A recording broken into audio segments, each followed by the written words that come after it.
What's up, legends? Today we are talking with Brendon Arnold, the VP of brand for Sherwood Hockey. This is an incredible story of a brand that had lost its way and was reinvigorated and reinvented to influence the culture of hockey in an incredible way. Brendon's a great leader. He's an incredible marketer, and I know you're going to love this conversation. We get into brand personality, brand partnerships, and building personal discipline in order to drive a mission forward and influence one of the most remarkable cultures in sport that there is. Let's get into it.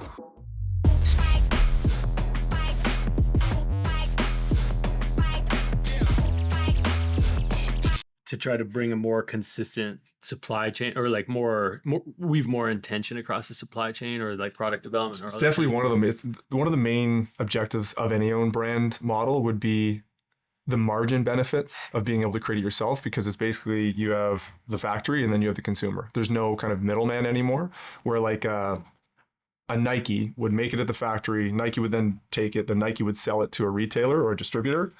Then there's cuts being made kind of throughout, so your margin just gets skinnier. But if this is direct from factory, you're at like 60 points of margin compared to 40 points of margin for a product. So you're benefiting from the margin, but you just don't have the brand power like some of those global brands do. So it's generally opening price point or own brands are at that good level just because you don't have that equity in your brand. So consumers aren't coming in necessarily for the brand, they're coming in for the price point and the value. So a lot of those own brands, so Diamondback, Raleigh, Woods, Ripzone, Hunt Shield, Yukon Gear, all of them are owned by Canadian Tire. And they're at like I said, the opening price point for the most part, where some have been elevated. So Sherwood would be one of those, where we took this old brand that had a lot of equity back in the day, but then for the younger consumer, irrelevant. And then you had to figure out, how do we get it outside of that good level up to better, best? And that was kind of our challenge. And does it get to a place like corporate strategy wise where you're like do you guys think about, you have distributors, you distribute globally? Yeah. So, but in Canada, are you the exclusive distributor for it? Like Sport Check, the exclusive, or do you the Canadian Tire really care about it that way? It's funny. The Canadian Tire group of companies, so Sport Check, Pro Hockey Life, Canadian Tire, Sport Expert, they're all part of the corporate environment for CTC, and we sell, of course, into those banners, but then we sell into individual retailers as well. So Source for Sports, Play It Again Sports, mom and pop shops across the country, and then also into the US heavily as well. So it's owned by the Canadian Tire group of companies, but we don't treat it like an own brand anymore. We are a global brand at the end of the day. Yeah, interesting. Because I think like something I observe is like on occasion when a retailer, let's say, makes the investment in their own brand, like either white label or stepped up from white label, right, sort of thing, and it starts to catch fire a little bit or get some traction in market, they sort of use it as the draw into their store. They think about exclusivity as being like the magnet that's pulling people in for the point of sale purchase and the other little margin bits. There are two areas of thought when it comes to private label and own brands. It's either you look at it from a pure margin benefit, so you can discount it at a steeper discount, which allows you to say, hey, this collection or this category is 60% off, versus if it was a national brand, you may be able to only go 40% off while still keeping your margin. So they use it as a promotional driver a lot of the time. But to your point, if you look at it more from an equity standpoint, you have something that no one else has. So if you're able to build the equity in the brand up, they have to come to you as a trip driver versus just going the promotional route. Was there a fork in the roads when you guys were deciding to mature the Sherwood brand, where you had to sort of fight that battle? There was literally keep it as an opening price point, family, first into hockey brand, or do we try to compete at the top? And what were those discussions like? Like how? So I flew to Toronto to meet with the who was it at the time? I think he was the CMO of Toronto of Canadian Tire. He's not there anymore, and we presented kind of where we believe the brand could go. And the verdict at the end of the day was, I don't want to invest in this brand unless you compete at the top. And from that day on, the direction was set in terms of where we wanted to go, but there was absolutely no playbook, no roadmap, no example of how a brand within Canadian Tire has ever done that. So then my objective, my role was to figure out what that plan looked like. Of building a playbook for the consumer related to Sherwood, not just about the distribution, not just about Both sides. It's building a brand that could compete with those global brands, but also a brand that could resonate with a consumer that would help us charge towards that end goal of competing with those other brands at the top. How many of your consumers do you think know that it's owned by Canadian Tire? To tell you the truth, probably not many. It's not, certainly not something you advertise. It's not something we advertise. No, I mean, the connotation of an own brand or a private label is down here. Yeah. Right. So as soon as you say those words, you automatically put the perception in people's heads that it's not as good as another brand. From our perspective, we always create a bit of a disconnect or distance from that storyline, because at the end of the day, we are building a global brand to give the consumers more value than what they're getting from other brands in that same space. I see it as, yeah, like I can understand that sort of like, I'm not doing this unless we invest in it, or like, or let's not take it out of that entry level position unless we're actually going to commit. There's no, Right. I feel like where you get killed here is being halfway pregnant. Like you're either this or you're 100%. this. If you just go for that happy middle, you're hooped. You're not winning at any. You're not going to win level. on either side. Yeah. You're just blah. And I think like own brands, like retail owned brands, are like so often just sort of shoved into a pile of like, you know, there's a team that's taking care of all of the like 10 brands, Right. not just a team that's taking Right. care of, you know, one brand and Right. actually breathing life into a vision and that kind of thing. Did you guys structure it differently on the team, or how did you approach brands that? across the board, whether it's within Canadian Tire, Sport Chek, Dick's Sporting Goods, whatever, own brands are not sexy. No. Because with especially in the sporting goods area, because all these other retailers, they get wined and dined and they're drinking the Kool-Aid from the biggest, baddest brands in the world, right? So Nike is an example. Like the buyers will fly down to Portland to look at all the different shoes. They'll have dinners. They'll see product. It's an experience, right? You're part of something so exciting that you will never get from an own brand within your own shop at the beginning, because you have to put the sweat equity in trying to build a brand that is adjacent to a Nike or a Bauer or whoever that may be. And the journey to get there is a grind. It's not the journey that you see on the other side, where it's basically served up on a plate. And then basically, like I said, it's the experience of that versus an own brand that you're in the trenches, you're figuring out what are the products that make sense. You're working with the buying groups, you're working with the designers, the product developers to figure out what is the right recipe to get to the end goal versus just being handed that recipe. Like it's a lot more work, but the reward of it, if you can do it the right way, we're seeing it with Sherwood. You're building a brand that you control the trajectory of an entire category now because you own something that is coveted within that industry. Yeah. Then all of a sudden you're in a whole different territory. Yeah, you're influencing rather than being influenced by the trends and that kind of thing. Totally, yeah. I thought that Canadian Tire started to do a good job with, like you mentioned, Hunt Shield a minute ago. Yep. Like for a long time, white label hunting gear had been like real tree camo, barely stitched together in like a really crappy hoodie or a really crappy jacket or whatever. Yeah. And it was a push that the group was making to sort of mature there as well. Is it things that changed in how products are developed, or was it a change in leadership, or just a cultural decision that started to make investing in brands make sense for the business? It is definitely, I would say, a cultural shift, especially within the Canadian Tire world, of being more brand driven than product driven.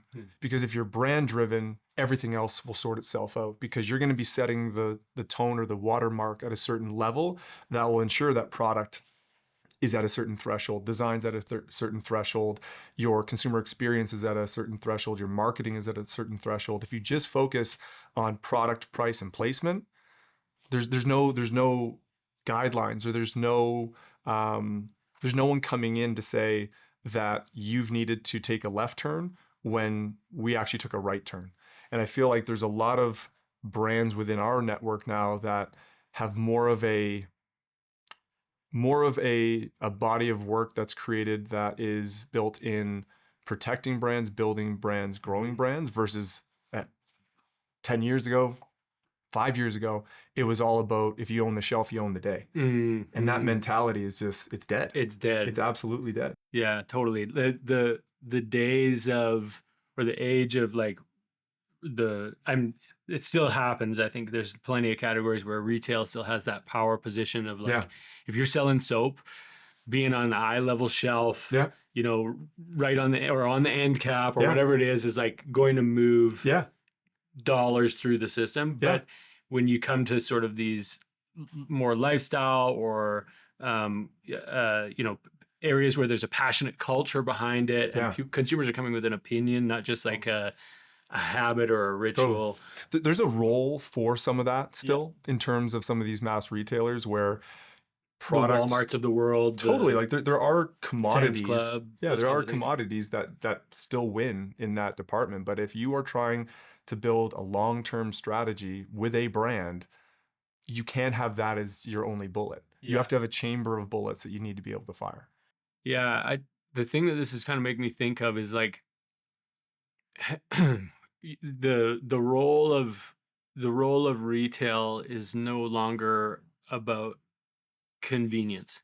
Like retail for a long time was about come in, buy it today. Yes, we also carry this and this and this, and whether it's grocery or whether it's apparel or whether it's sporting goods, it was always kind of like, we have what you need. You can do it in one trip. You don't have to travel all around the city. Big box retail won as it scaled. It was able to do it at better prices, able to do it at larger scales, more inventory and that kind of thing. Now it feels like in the world that you're describing, the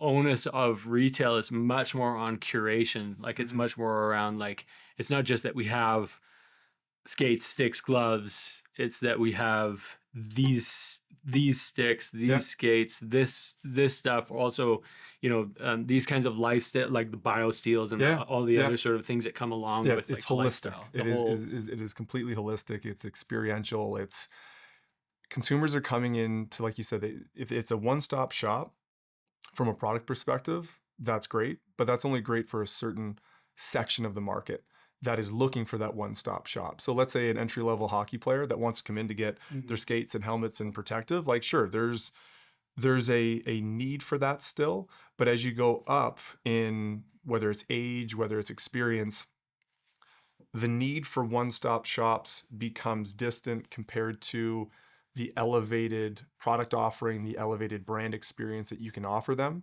because they don't necessarily just want to talk to a 16-year-old kid that knows where it is on the shelf. Exactly. They want to know why this, exactly, what's different here, what's the advantage here. They want that intrinsic value that comes with an experience rather than just the product itself. Interesting. You started on the journey like, what was this, 6 years ago? Did you say 5-6 years ago with Sherwood? Sherwood, since 2018, I took over Sherwood. 2018. Oh, so we're even like we're 7 years now. We're 7 years with the new vision. That's right. Into it. Yeah, and I can see the attraction to it. Like I knew what Sherwood was. Like it's a brand I think that like Canadian kids knew about. Yeah, I wasn't aware until we started chatting about how it had started to fall away in relevance and it had kind of had a multi-year decline there. But I can see what attracted you to. You're a builder, you're a challenger, like you're someone who just getting to know you just a little bit, you're somebody who embraces that challenge and sort of leans into it. So I can see why you were attracted to pursue this vision.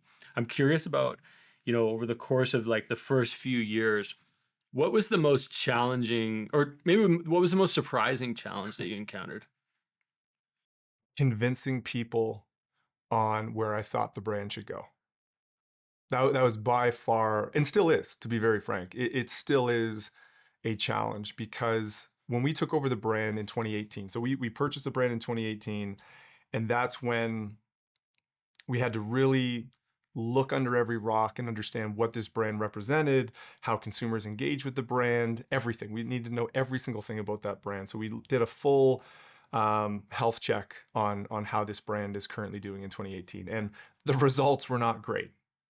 Not great at all. We had the older consumer that only knew of Sherwood related to wooden hockey sticks and the Bobby Orrs of the world.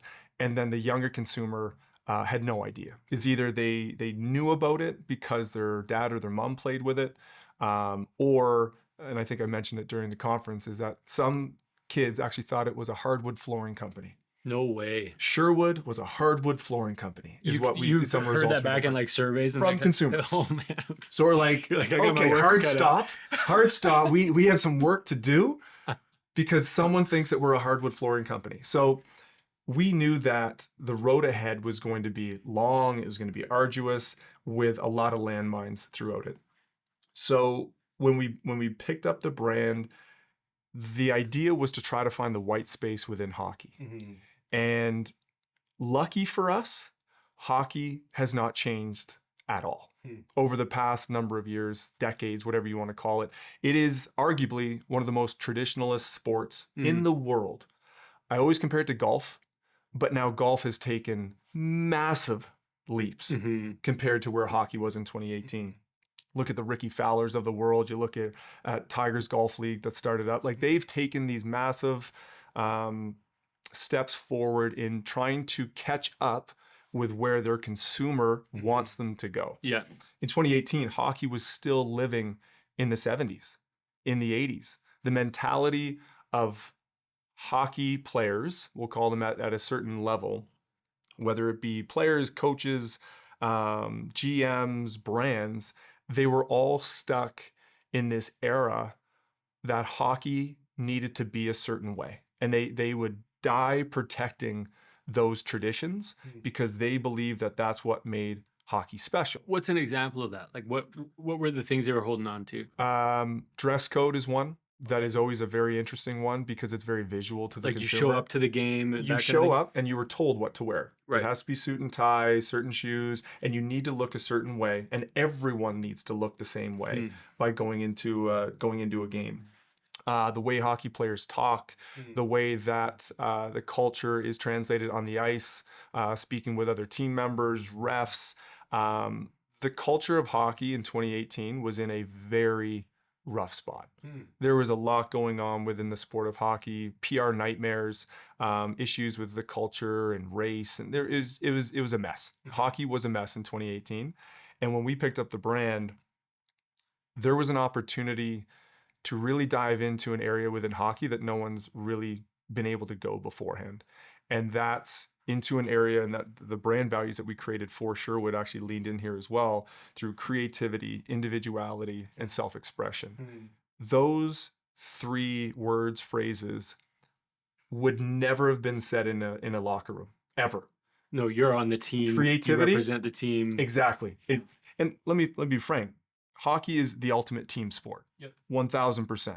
If you look at any other team sport out there, basketball, football, you can have players on those teams that can take over a game and completely change the dynamic easily within those other sports. Hockey is very difficult. There's one player who plays for Edmonton. We're in Calgary here, so I'm not going to say his name.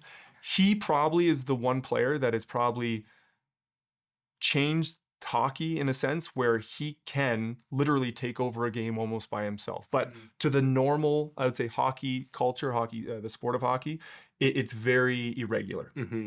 So when you think of creativity, self-expression, and individuality, this is like, no, this is a team sport. But what we tried to lean into was, even though this is the ultimate team sport, it's still made up of individuals. And we believe that there's a young wave of young consumers coming that want to be more expressive, that want to show off their creativity, that want to be themselves. And hockey has always led people to believe, and I would say there's unwritten rules within the sport that you need to walk a certain way, talk a certain way, and look a certain way if you want to fit in. And what we wanted to create was a brand that allowed the young hockey player to have a voice where, no, I don't need to walk, talk, and look a certain way. I'm going to be myself, and I'm still going to be able to perform and contribute to the team at a high level. And the Sherwood brand that we were trying to create was to this younger wave of consumers that were coming. They weren't there yet in 2018. We knew that the voices were there and this wave was coming. So we thought, well, we either could time this thing perfectly so that we could surf down that wave, or we miss the wave and it lands on top of us. Mm.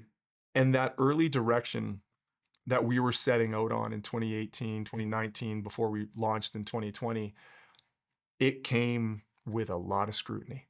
What we were projecting in terms of a strategy about being loud, being brash, talking about individuality and that self-expression was like, I'll tell you right now, I was told that the Sherwood brand was going to fail at my hands. I was putting the final nail in the coffin of Sherwood. No NHL player would ever play with this brand or this product. I was being told by where are we by hearing significant people within the hockey community. Not just on your, not your team necessarily. Not my team. Like, of course, there's your internal battles that you have to, fight and work through, but then there's the external battles of talking to hockey buyers around the world that have bought hockey for decades, and then you get this guy coming in saying, "We're taking hockey in this direction," right? And then there's like, "You're absolutely crazy." No one is going to follow you in that direction. That's not what hockey is about. But based off of our research and looking at that young demographic coming into the sport, we took a chance. It was an absolute chance. It was risky. Neck was on the line. And early on, it was tough sledding. Like I said, it's still tough sledding because even though hockey has evolved quite a bit since 2018, we're ahead of that curve. And we try to continue to be ahead of that curve by doing things quite a bit differently. Like creating a challenger brand was our mentality. And to be a challenger brand, you have to have a back like a duck. Like you have to let water run off it because you are hit with constant negativity and feedback from the more traditionalists within the sport because they still are trying to fight for what hockey used to be, right? And they're holding on to that tradition, every single tradition, and not letting it evolve with the consumer. It's a fine line between like a challenger brand and like a rebel brand, Totally. where like a rebel brand is trying to like tear down tradition or tear down convention. A challenger brand is challenging convention, adapting and evolving tradition, and I feel like you guys have ran a nice balance there, where like it hasn't been. I don't perceive the work that you've done as being like offensive to tradition. I think it is inviting new tradition into the space. The line I always say is that we will always respect tradition, but not without challenge. So we'll look at all the traditions, and if it makes sense for our brand, if it makes sense for our target consumer, that sits well with us. But if there's traditions that are out there that are irrelevant, that the younger consumer that we're working with that's part of our culture is fighting against it, we're going to fight with them because all traditions don't need to continue on. They can evolve. And I feel like hockey was just in a state and still is in a state for some respects where they just hold on traditions for the sake of holding on to traditions, where they don't actually look at it to say, do we still need that? Do we still need every single player to fit into this box? Or do we allow that box to grow? Do we allow people to play outside the box, inside the box? And that's where I feel all these other sports, the NBA, the NFL, the PGA, you name it, all of them have allowed the consumer and the athletes to more steer the direction of the culture and the sport versus the C-suite who thinks that they know best, which I believe is a outdated strategy. It's interesting, like, I think about conversations I've had with Tim Harris from the Lakers. Like you have these incredible brands through which everyone experiences the sport. So the Lakers, like you're coming, you don't get a chance to experience the NBA except for through that brand for probably 50, 60 years, sort of thing. And then all of a sudden social media. And now the star players have their ability to represent their own brand. And that brand carries with them across whatever team they're playing for as they get traded and that sort of thing. And even allegiances start to shift. It's like, oh, people just love LeBron. Like that's the thing that they're going to follow him wherever he goes. Guilty. Like, and it doesn't matter who he's playing for. It's less about the team. It's more about the player. And I think the same trends have sort of showed up in the NFL as well. And it's not that hockey's with like hockey has its superstars. Yeah. It has its personalities that people follow, and Yeah. but it is different from that sort of like I guess the transition of power. It Yeah. seems like in the NBA Yeah. in particular has moved to the player and away from the brand of the team. Yes, I fully agree with you. And I think the biggest shift that has taken place is that the players within those leagues have taken more ownership over their personal Of their brands. own brand, right? Correct. And that's what you've seen happen in all those different leagues with those players. Because whether it's Braun, whether it's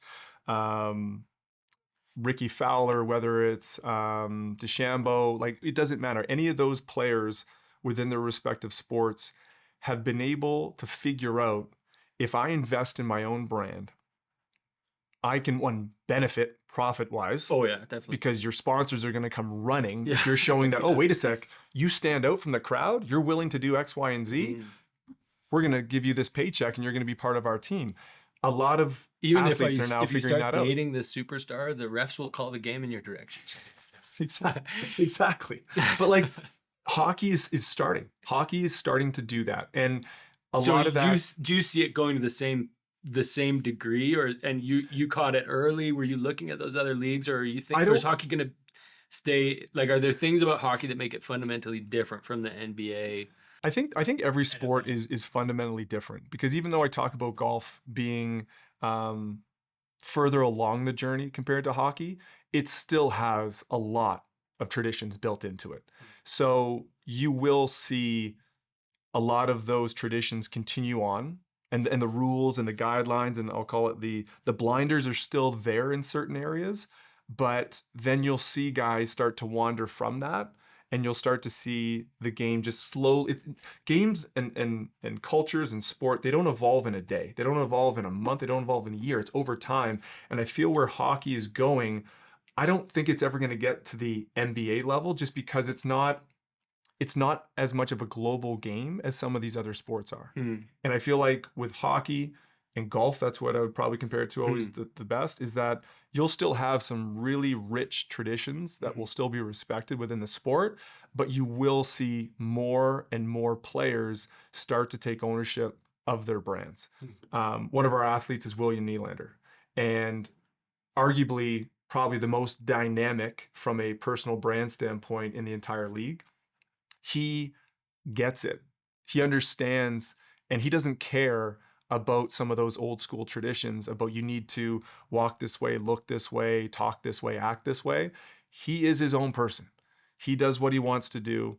His social media presence is quite a bit different than most other players. His interviews are quite a bit different than most other players. What he does in the off season is like, he's just able to project an image that is so different and unique within the hockey space, that he, in my opinion, is a leader of that kind of new age that's coming down the pipe. And all these kids that are watching these athletes, they're seeing him do this. Yeah, it's okay to do this. Yeah, I can grow my hair out and do this. Right. I can go and talk about this on social media. I don't have to be restricted necessarily to what hockey needs me to be restricted to. I can be my own person. I can be myself and still make it at the highest level. I think guys like that, and that's why Willie is a part of our brand, is because he is the personification of our brand in an NHL player.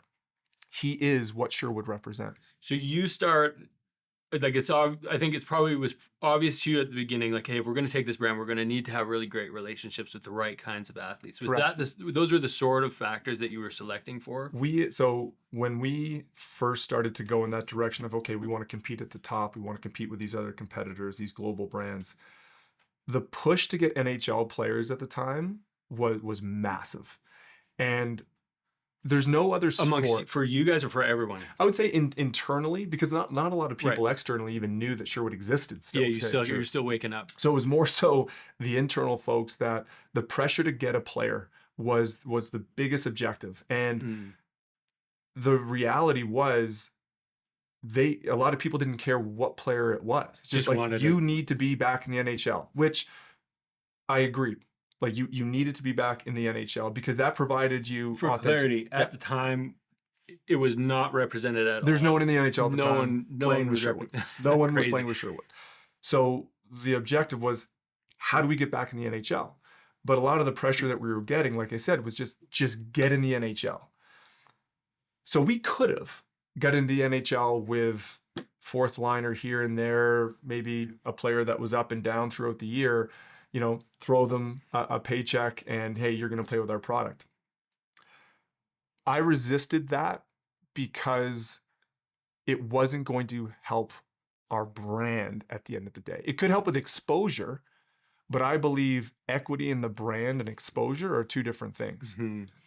So we developed a strategy earlier on that stated we needed to only partner with athletes that embody the same brand values as we do. And going into that, we spent months, years delaying our entrance into the NHL because we didn't have the right player. We sat in Toronto and we had all these players up on the board. And like I said, it was players from first liners to fourth liners to guys that were up and down.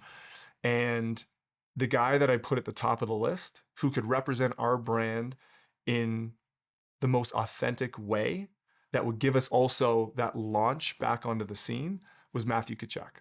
He was playing in Calgary at the time. And he embodied everything, in my opinion. He was a shit disturber, Totally. a challenger. Definitely a challenger. He marched the beat of his own drum. He didn't care what other people thought. And we said, how can we go get him? And that was a journey that started that day to figuring out how we can get him. And our approach to athletes is always brand first. And then we get into the product, then we get into the conversation. Because if you can get the brand fit, I have utmost confidence in our product development team that we can build as good, if not better, product than anyone in the world. So I didn't even have to worry about that, which is a blessing because... Did you have the product? You didn't have the right product yet, or you... When we took over the brand, there was a whole shift in terms of how we develop product.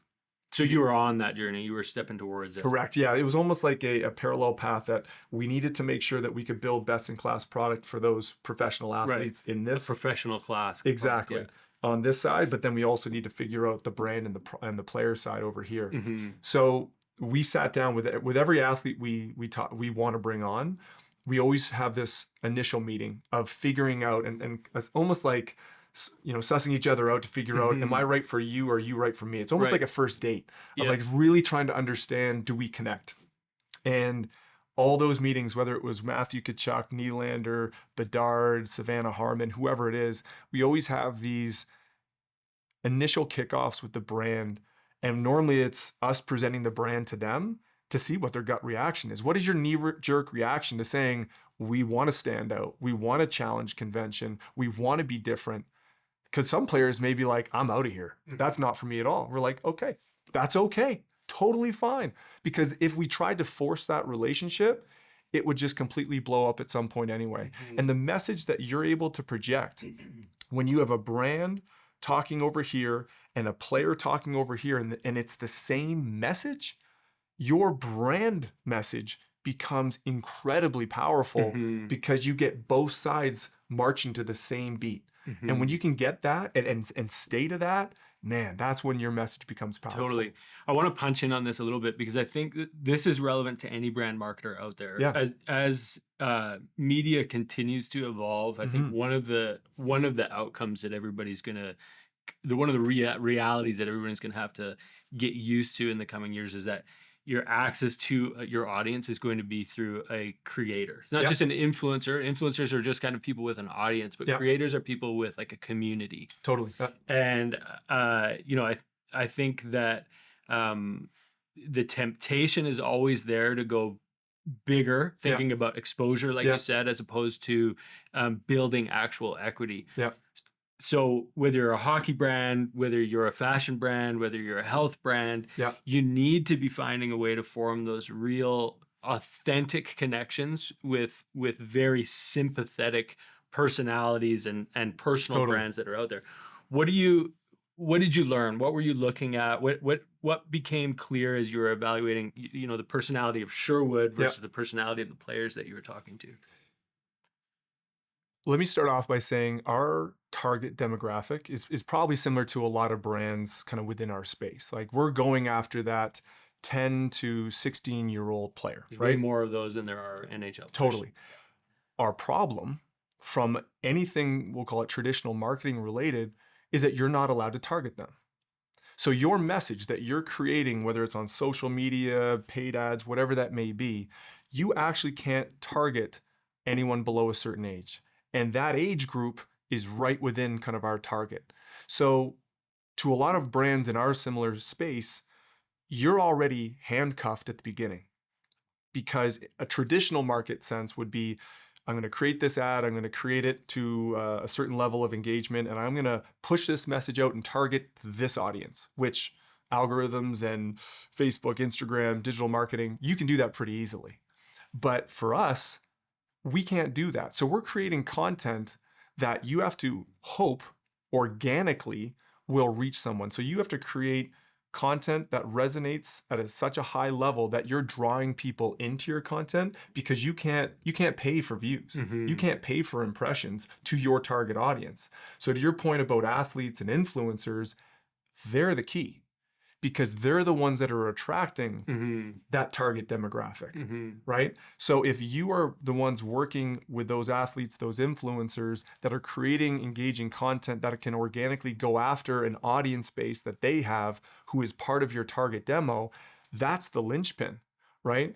As we continue down this path of digital marketing and media, the limitations on brands are going to continue to get tightened and tightened, Mhm. because reality is a lot of people don't want these brands just being able to pay their way through to get success. They want the consumer to choose. They want these young athletes, these young consumers to be able to find their own journey. If they're already gravitating towards this influencer or this player, you work through them now, right?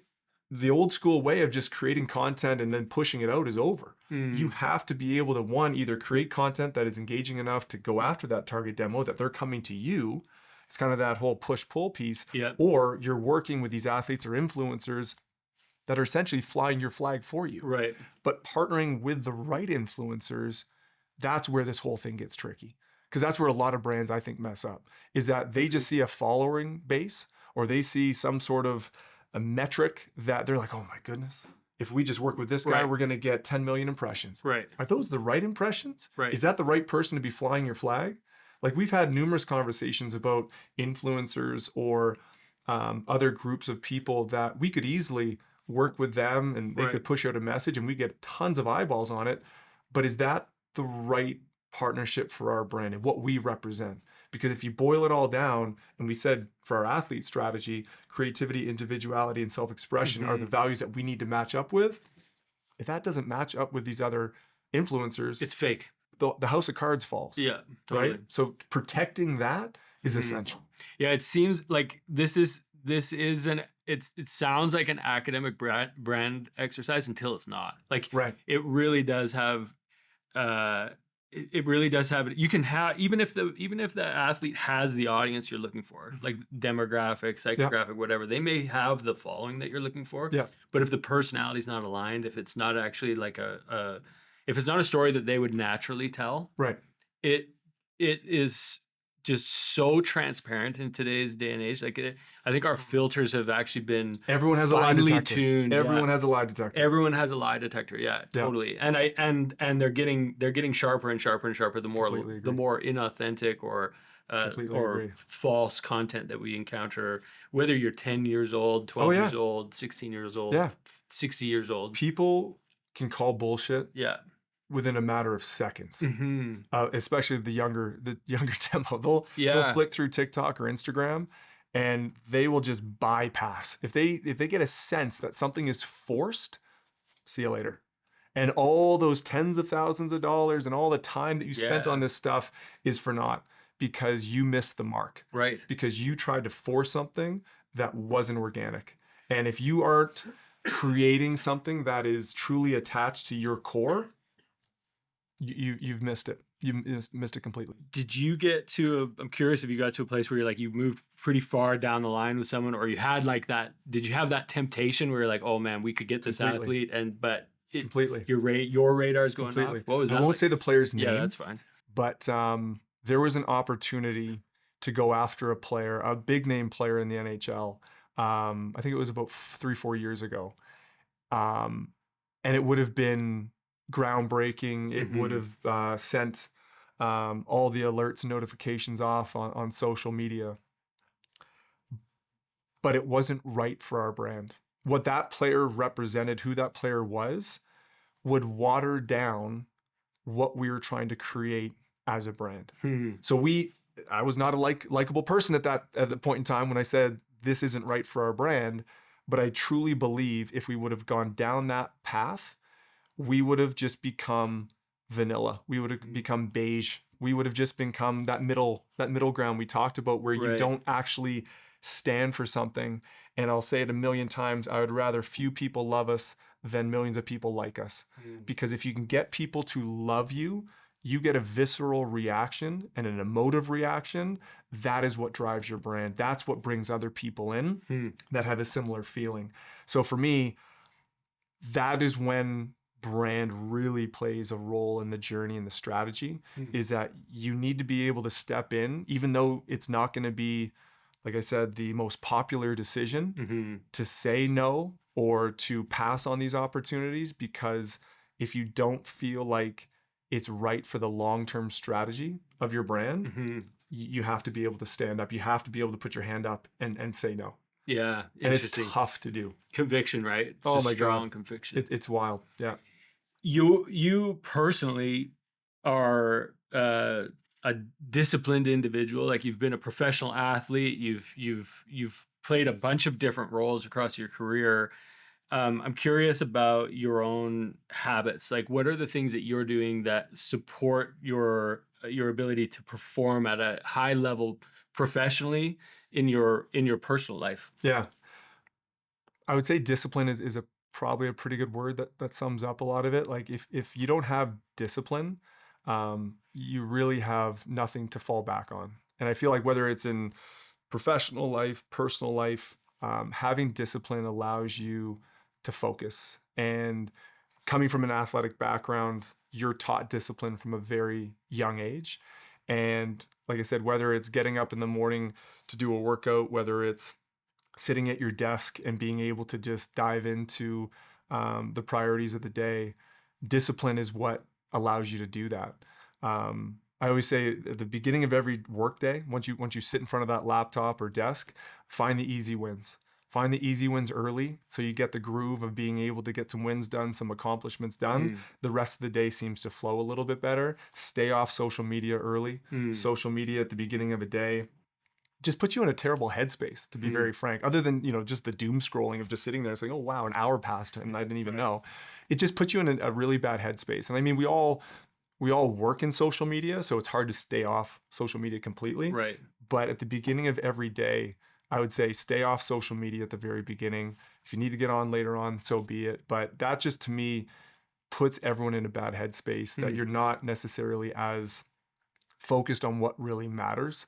You're caught up in all this minutia, the stuff that really doesn't matter at the end of the day, the fictitious stuff that just is more of a distraction than anything else. But I think discipline is probably the word that I would say would probably be the one that really has helped me in my career to be able to be where we're at, especially with Sherwood. Yeah, interesting. And then when you think about sort of bringing that to your team and the people that you lead and the partners that you lead and decisions that you're steering and directing for the organization,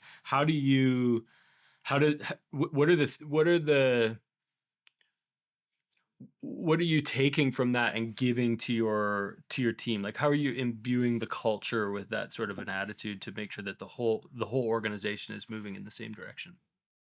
It's a good question. I think I always try to lead by example in terms of showing my team that it doesn't matter what your title is. It doesn't matter what your pay band is. If something needs to get done, if team members need assistance, everyone needs to be able to lend a hand. I always go back to an experience I had back with Sport Check, I think back in 2015 or so. There was an event going on and some team members needed some help. And it was something as simple as, like, I think we had an internal event going on and they were blowing up balloons, okay? So there's a helium tank out back, and they're blowing up balloons. And this email went out to the full marketing team at the time, and it was, "Hey guys, we really need some help. This event's in the next hour. We need some help, blowing up some balloons." Like I said, very simple, mundane task, but a lot of people are busy. A lot of people need to get stuff done. So I ran down to the room to help them out. No one else came except for the VP of the entire department. This guy had a million other things probably to do, probably a million other higher priority things to do. Yet he acknowledged that the team needed help, and he came down to blow up balloons with the team. And I thought, that is the leader that I want to be, someone that is willing to lead by example. Like I said, doesn't matter your title, doesn't matter what suite you're in the office. If team members need help, if you see that you can provide value to the collective, being able to lend a hand and jump in to do that is the leadership style that I've tried to take on as well. That's awesome. And it's helped clearly, like, as you guys have reinvented this brand and brought it into a new age and a new era. Like, I know you're one of the guys that's been not just directing ideas and telling people what to do, but you've been getting your hands dirty, at least figuratively, in the decisions that are getting made and in the new products and the things that are coming out, the way that you sell it, the way that you represent the brand, as in your own way, not as a professional hockey player, but as a professional brand builder for sure. You just need to live it. You need to dive head first in, and you just need to live it every single day. And if, once again, we talked about the lie detector, if you don't represent that brand in the same way that you believe the brand should be represented, people are going to call BS. And that's why it's so important to understand the direction you're going in, understand the brand values that we've created, and live those, not just as a brand, but you as an individual need to live those brand values as well. Because if you can live those brand values, the decisions that you're making, the work that you're diving into will all be in the right direction because it all aligns to the core of what you're trying to create. Yeah, you become the brand. You become the brand. Yeah, that's interesting. Yeah, I when you see, I think this is like, the thing that rings true for me there is when you look at like founder-led brands, and when the founder is still involved, the decisions are natural, the team's aligned, the culture moves in that same direction. And then, VC enters the picture or whatever, the founder takes a paycheck and takes a back seat. The objectives change. Things change. Yeah, the objectives change, the nature of decisions. It's not just the decisions themselves that change. It is the motivation behind decision making that changes. A lot of hockey brands out there throughout the world are owned by private equity. The objective of private equity is quite a bit different than when you have a brand that is owned and operated by a sports retailer, right? It's a very different objective and a different path towards what we're actually trying to do. And I feel like when we look at the path for Sherwood, we are trying to grow hockey.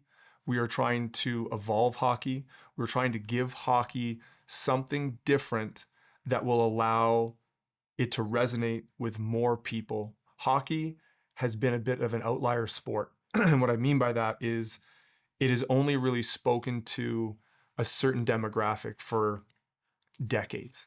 And like I said, if you don't fit that demographic, hockey doesn't speak to you. Right. But what we wanted to try to do, and like I said, it's tied to the passion of where this comes from, is we wanted to speak to the athlete, to the kid, to the player, that hockey really didn't talk to them.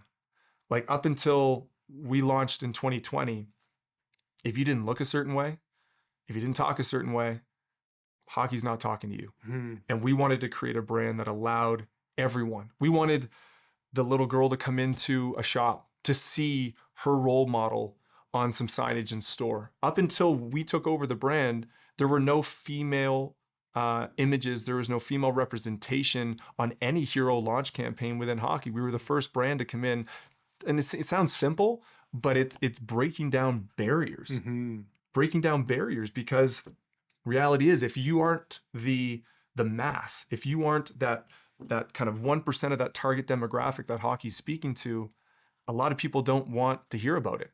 But what we wanted to do is open up the aperture a little bit and allow more people to see themselves in hockey, because of that creativity, self-expression, and individuality, Mm-hmm. you're able to then all of a sudden start talking to someone that hockey's never resonated with them before. That's so cool, man. It's going to be awesome to see the influence that the Sherwood brand has on the culture of hockey for the next 10, 20 years. And you think about this, it's not just the generation that's getting into it now, it's the generation that's going to be watching those, idolizing and making heroes out of those players and characters 10, 20 years from now. Sherwood, when we had the brand, we missed a whole generation, multiple generations for that matter. We just had that older demographic that resonated with Sherwood. So all these young players that came up through the ranks that never really got to experience Sherwood had never had an opportunity to be part of this movement that we're trying to create within hockey. But now, because of the athlete signs that we have, the partnerships, the way that the brand is positioned, we have the 7-year-old kid who's given our brand a chance, who's flying our flag. And now the objective is to grow with them. That is where we're at now, is that we've now started to attract that younger demographic that beforehand, the old Sherwood, they all fell off. But now we want to keep them on that train. So through those partnerships, like I said, with the Connor Bedards of the world, the Nylanders, the Kachucks, the Savannah Harmons, Emily Clarks, they can see themselves in our brand, in our sport for years to come. The collaborations that we do, I know we didn't speak about that, but that is a huge part of showing a brand expression that was locked out of hockey for forever. So we launched the first ever streetwear brand within the realm of hockey. There's been other collabs within hockey, but it's always been a hockey brand partnering with a hockey brand to create a hockey story. We wanted to create a hockey brand and a streetwear brand, or a culturally relevant brand, and mash them together to create a storyline that, once again, resonated with a community well beyond the walls of hockey. That the young kid in New York who maybe never thought of hockey as a sport that they could get into, all of a sudden saw one of their favorite brands partnering up with a hockey brand to create this lifestyle collection that also resonated onto the ice. They're like, wait a second, hockey's kind of cool. I can see myself doing this. So like I said, you're just opening up that aperture. And since doing that, I mean, we've partnered with Drake, we've partnered with Disney, we've partnered with Better Gift Shop. Like, there's all these high level brands that have this massive reach well beyond the walls of hockey. But by partnering with them on authentic storylines to try to figure out ways to resonate with that consumer, we've been able to pull in these communities and kids from all over the world now, because now they're attracted to this storyline that we're narrating within the sport of hocky. It's so cool. So fun. It's cool, man. It's cool to see you architect it. It's fun to watch the journey, and I know that there's more to come. There's going to be Plenty more. Going to be exciting things in the future to keep an eye on. Last question for you. This year at the gathering, the theme for the conversation that we're having with our audience throughout the whole year is winning the future, and winning the future together. I think we live in a time where there's plenty of pessimism about what the future looks like, and we're really interested in the stories and the builders and the brand leaders that are engaging in conversations that are positive and optimistic about what could be. So I'm curious, the question for you is, when you hear winning the future, what does that mean to you as a leader of this brand? Winning the future together? Yep. I'll use a hockey analogy. When you are, let's say you have the Calgary Flames versus Edmonton Oilers, right? You are battling against those players every single year. You really don't like that other team. Winning the future together is the Olympic side of that. So even though, let's say you have a Canadian player on the Flames, you have a Canadian player on the Edmonton Oilers, you're battling them when you're on those two teams.